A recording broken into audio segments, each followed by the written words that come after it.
লন্ডনে 4 মাস চিকিৎসা নেওয়ার পর দেশে ফিরেছেন বিএনপি চেয়ারপারসন বেগম খালেদা জিয়া।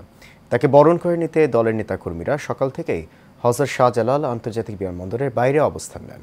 সেখান থেকে গুলশানের বাসভবন ফিরোজা পর্যন্ত বিভিন্ন ব্যানার ও প্ল্যাকার্ড হাতে দলের চেয়ারপারসনকে স্বাগত জানান উচ্ছ্বসিত নেতাকর্মীরা। মন্ডল এনামের রিপোর্ট।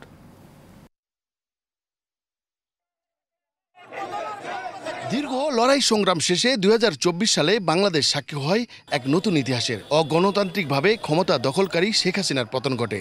এরপর আইনি প্রক্রিয়ায় মাধ্যমে মুক্তি লাভ করেন বেগম খালেদা জিয়া। মুক্তি পেয়ে চিকিৎসার জন্য লন্ডনে যান 3 বারের প্রধানমন্ত্রী। 4 মাস পর দেশে ফেরায় এই মাহেন্দ্র খনের নেতাকর্মীদের বাঁধভাঙ্গা উচ্ছ্বাস। আজকে যে এতদিন পরে এই বাংলাদেশ মনে হচ্ছে যে আবারও স্বাধীন হচ্ছে।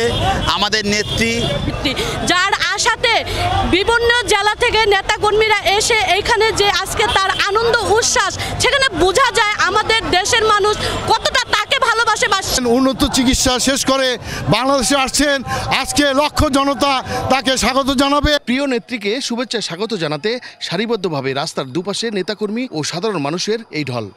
আমার নেত্রী দেশনেত্রী বেগম খালেদা জিয়া দীর্ঘ 4 মাস চিকিৎসা শেষে আজকে বাংলাদেশে আসতেছে।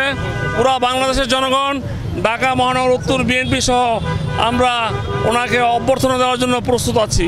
আল্লাহর রহমতে জনগণের দোয়ায় বেগম খালেদা জিয়া বেঁচে আছেন।